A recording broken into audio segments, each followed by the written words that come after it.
I used to spend hours learning lines. It was tedious, it was boring, and even when I learnt my lines, the second I got into class or on set and the camera started rolling, they would leave me faster than diarrhea on Mexican night. But now I can learn scenes 2, 3, 5 times faster, execute on set, and spend more time on the fun part. Acting. So let's get into it. Here's what most actors do. They're learning a script, they're doing it in their head, they forget a line, they go to the script, they pick it up, yep, and then they keep going. This is the worst possible way to learn lines. It takes ages and it doesn't stick. So what should we do? The underlying principle is a concept called active recall. Active recall is basically testing yourself without checking the answers, forcing your brain to retrieve the information that you need. Studies have shown that this is one of the most effective ways to learn. A 2011 paper showed that testing yourself just once was more effective than rereading a chapter 4 times. Let's translate this to some line learning techniques. Number 1. Look, cover, recall, check.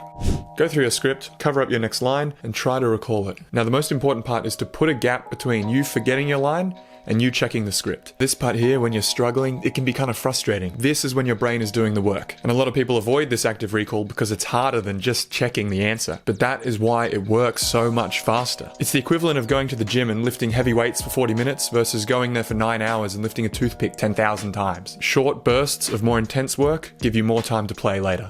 Number 2, practice with a friend. This is the fastest way, and I also think it's also the funnest. Get a friend over, run through the script, and tell them not to tell you the line until you ask for it. When you stumble, struggle for a while, look for it. I like to ask my friend to give me a clue to the line, maybe the first word. I'm a terrible person, so when I'm reading for a friend, I like to play charades until they yell at me to show them the script. Run through the script this way 3, 4 times, and you'll be amazed at how quickly you can learn. The thing about reading with a friend is that they're going to do it a little bit different every time, so you start to learn to react to a new impulse, and that kind of keeps you on your toes and forces you to solidify the lines in 100 different ways. Commit emotionally to the scene as well. This helps you learn faster. You're telling your brain that this is important, and that just makes it stick a bit easier.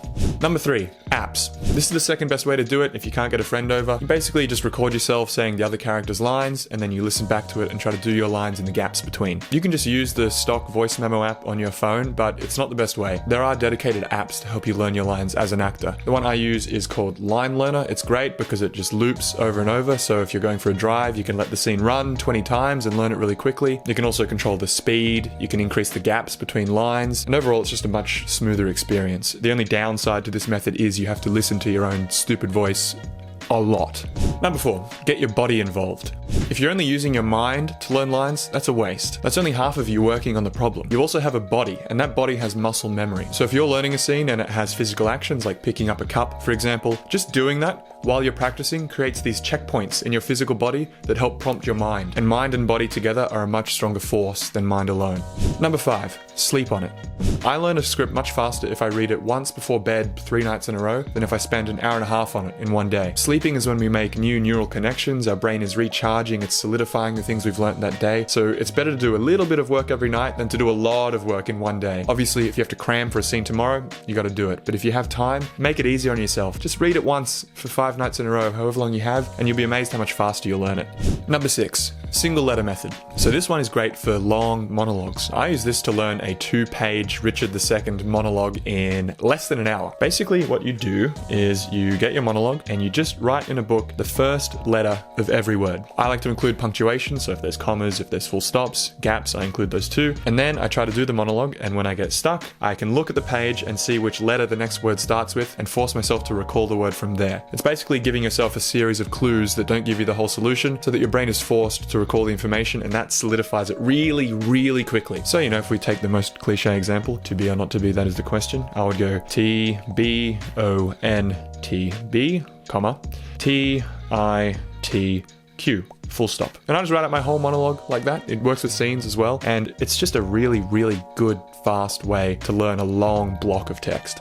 Number 7, link difficult lines. So if you keep struggling with the same cue, can't get that line, see if there's anything in the previous line you can use to link to your line. Here's the scene from Girls. Hannah says, "It's not that really, it's just I have to eat." And Alice there says, "When you're hungry enough, you figure it out." So I would link eat to hungry. And I'll do that in my mind so that when I hear eat, I think hungry, and then the line comes to me. Okay, that's an easy one, so let's do a more difficult example. Later in the scene, Alistair says, "I wish you the luck of the Irish in all your future endeavours." And there's a stage direction, and then he says, "Please take any books you might want." So those gaps is often when we get stuck. So I would think, how can I link two words in these sentences? Irish books is what comes to me. So I would think of an Irish book, like I'm imagining a book cover in my head with like Gaelic symbols on it and clovers. This is extremely stereotypical, but this is just for your brain. You want to make it as obvious as possible so that then when I say the Irish line, I have this Irish book connection in my head and that prompts me into the book line. Now, linking things like this using images or words or sounds, this is a tried and proven method. This is like what magicians use to memorize an entire sequence of a deck of cards. So it's a great thing to use to our advantage. Number 8, use your own words. This is a great one because it teaches you to learn the entire emotional arc of the scene. Basically, go through your script and whenever it's your line, instead of responding with the actual words, just put it in your own words in a way that makes sense in the scene. You'll be surprised how often whatever comes to you in the moment is really close to what the actual line is. And once you have the sense of the scene in this way and the narrative is charted out, it's much easier to learn the lines. Number 9, focus on weak points. Intentionally practice the part you keep forgetting. Instead of doing the whole 5-page script and keep stumbling at the same point, ignore the whole thing, just go to that point, maybe 2 lines before and 2 lines after, and run that segment 10 times. These are often when there's a big block of stage direction or it's over a page turn. Because we also learn the script visually and we see it in our head, those gaps really throw us off. So put intentional focus on those sections for 5 minutes and you'll completely eradicate them. Alright, bonus.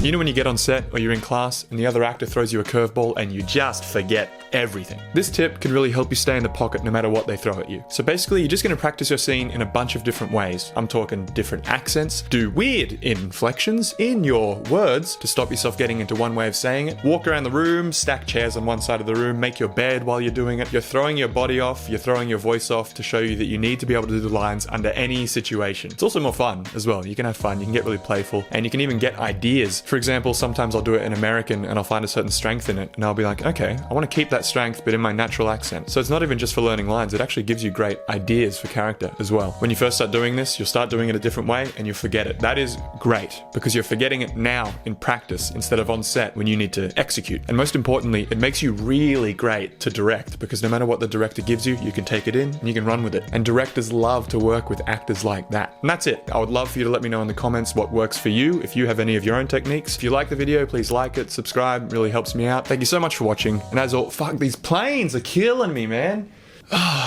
Every time I'm gonna, with the thing and the, where are you going? Things that are gonna help, you know. This one stops you from getting, once you're in the, one that helps you when, bonus.